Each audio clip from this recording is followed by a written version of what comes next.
Baasordii iimeelaa akkamitti jijjiiran? Gaafii hedduu keessanii kan nama hedduudhaaf rakkoo tahee iimeela jechuun Facebook jechuudha. Iimeela jechuun YouTube jechuudha. Iimeela jechuun Google AdSense kan mallaqa namaa kafalu san jechuudha. Warroonni mallaqa online irraa argatan jechuudha. Iimeela jechuun TikTok jechuudha. Walumaa galatti wanti ilmi namaa fayyadamu yeroo har'an tanaa akaawuntii mana baankiidhaa dabalatee wanti iimeela ala socho'u hin jiru jechuudha. Telefoonni nuti harkaa qabnu waan hunda kan isiin sochooftuun, kompiitara nuti harkaa qabnu waan hunda kan inni sochoosu iimeelaan jechuudha. Namoonni hedduun iimeela kana fakkeenyaaf yeroo fayyadamanii haaluma salphaadhaan tarii paaswordii lallaafaa durii waan baramate tokko haga 6 itti naqi, tokko haga 8 itti naqi waan jedhamu tokko ni beekanii waan akkasiin dalagachuu iimeela irratti. Gabaabdumatti karaa salphaadhaan iimeela ammatti. Fakkeenyaaf YouTube namni baatitti miiliyoona 500,000 mallaqa Itoophiyaa 400,000 300,000 irraa argatu kun jechuudha. Iimeela baaswordii isaa dagannaan keetii miti jechuudha. As keessatti waa lama sadii jechuudha. Baaswordii akkamitti jijjiirannaa? Iimeelli ammoo akka security ta'u jechuudha. Akka jajjabaatu, akka namni nu jalaa hin cabsine hoo akkamitti godhanna? Waa lameen kanaan isin agarsiisaa jechuudha. Haan Abduu HD show irraa akkasuma karaa TikTokiin Abduu HD irraa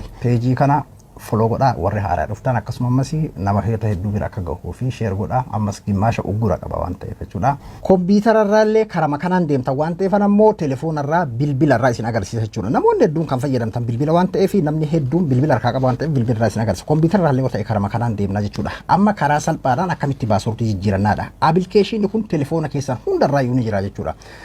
Iimeela tokko ati harkaa qabda jechuun as keessa jiraatu qabaa jechuudha. Waliigalaami as keessaan yeroo banamullee as keessaanis ni banama. Yeroo banamu akkaataa banamiinsaa karaa inni banamu karaa 3 moo 4tu jira. Karaa banamu yeroo biraati karaa isinii hima. Garuu amma baaswordii jijjiiratu yaana sekur godhu yaana jechuun akka namni nu jala haakin goone akka namni nu jala hin balleessineedha ka godhu deemnu san godhuuf deemna waan ta'eef karaa kana keessaan jechuudha kana ka goonu. Tole hayyee isa kana irratti gadi tu'inaa jechuudha. Yeroo isa irratti gadi tu'ine bifa kanaan yeroo nuti irratti gadi tu'inu aappilikeeshinii wantoota iimeela isa keessa jiru jechuudha. Haala kanaan nuu fida. Ammatti kan keessa jiru fakkeenyaaf kiyya isa kanaa jechuudha. Garuu bikka piroofaayila kanaa irratti jechuudha namni tokko iimeela haga barbaade fayyadamuu danda'a. 20-30 illee jechuudha.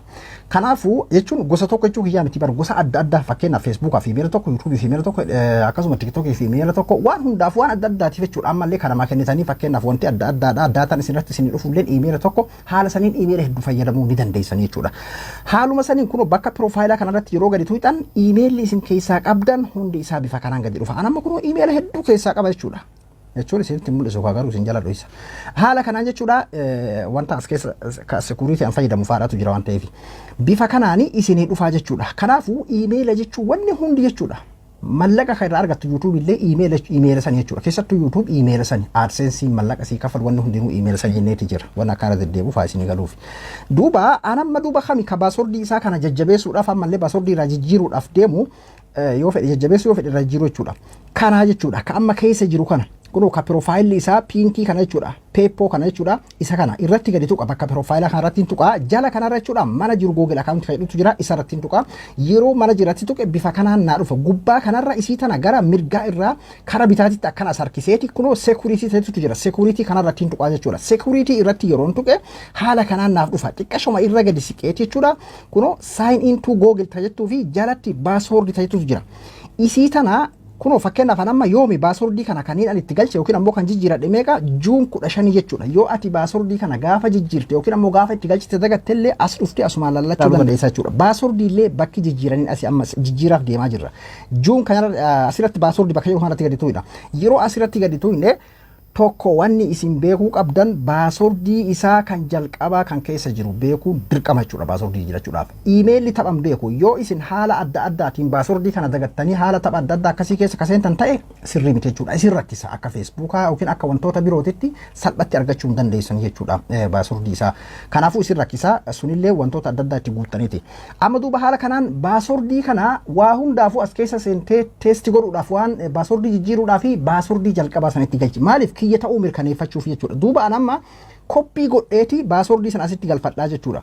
Baaswordii isaa san itti galfadhee jira kun akkuma agartan kana eega itti galche booda next jedhan jechuudha jalatti. Haala kanaan yoo baaswordiin kun sirriin ta'in garasitti naa seenu akkuma agartan kana baaswordii haaraa itti naqadhu jira.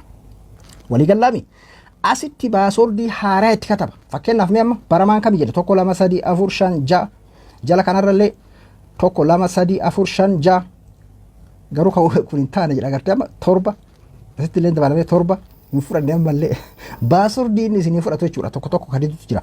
Fakkeenyaaf amma 12 13 13 asitti illee asitti illee 12 12 13 haala kanaan jechuudhaan fudhatee jira.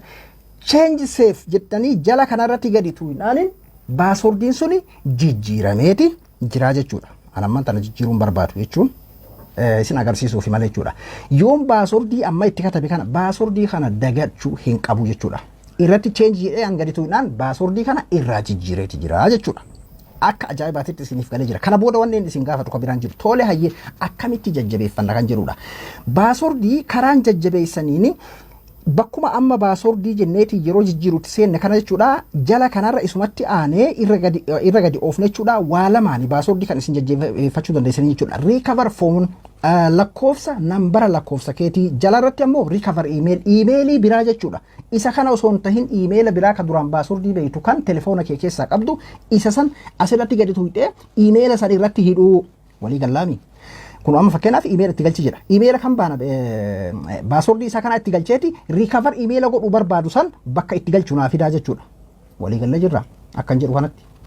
Emaila biraa asii galchitaa jechuudha kan ittiin eeydu. Akkasuma phone numberda lakkoofsa itti galchitaan malee gubbaa kanarratti gadi tuutee oguu jette akkuma karee fuusanitti baasordii emaila kana itti galchaa jechuudha. Seenuudhaaf kiyya ta'uu seenuudhaaf na hayyamuu qaba waan ta'eef phone number itti galchaa jechuudha. Eega phone number keessaa tokko jechuu kiyya beeki yoo feete lameen itti galchuu dandeessa yookiin ammoo kana keessaa tokko itti galchuu dandeessa. Kana lameen keessaa tokko eega itti galfattee isii tanniin ni bantaafi jechuudha. Garuu wanni isin beekuu qabdan koodiin yoo nambarri sun bade akkuma gartee authentication karaa Facebook san jechuudha. Kunniin yoo kanneen itti bantee lakkoofsi ati as keessatti galchite sun si jalaa bade emailli kun keetiin jechuudha. Maaliif koodii loogiinii gaafata. Yoo baasordii isaa beektayyuu siif hin seenu jechuudha. Kana sirriitti mirkaneeffadha. Asitti lakkoofsa galchee lakkoofsi sun badee akkasuma jalaa ta'e emailli sun badee akkasuma jalaa ta'e wanni jedhu hin hojjetu jechuudha.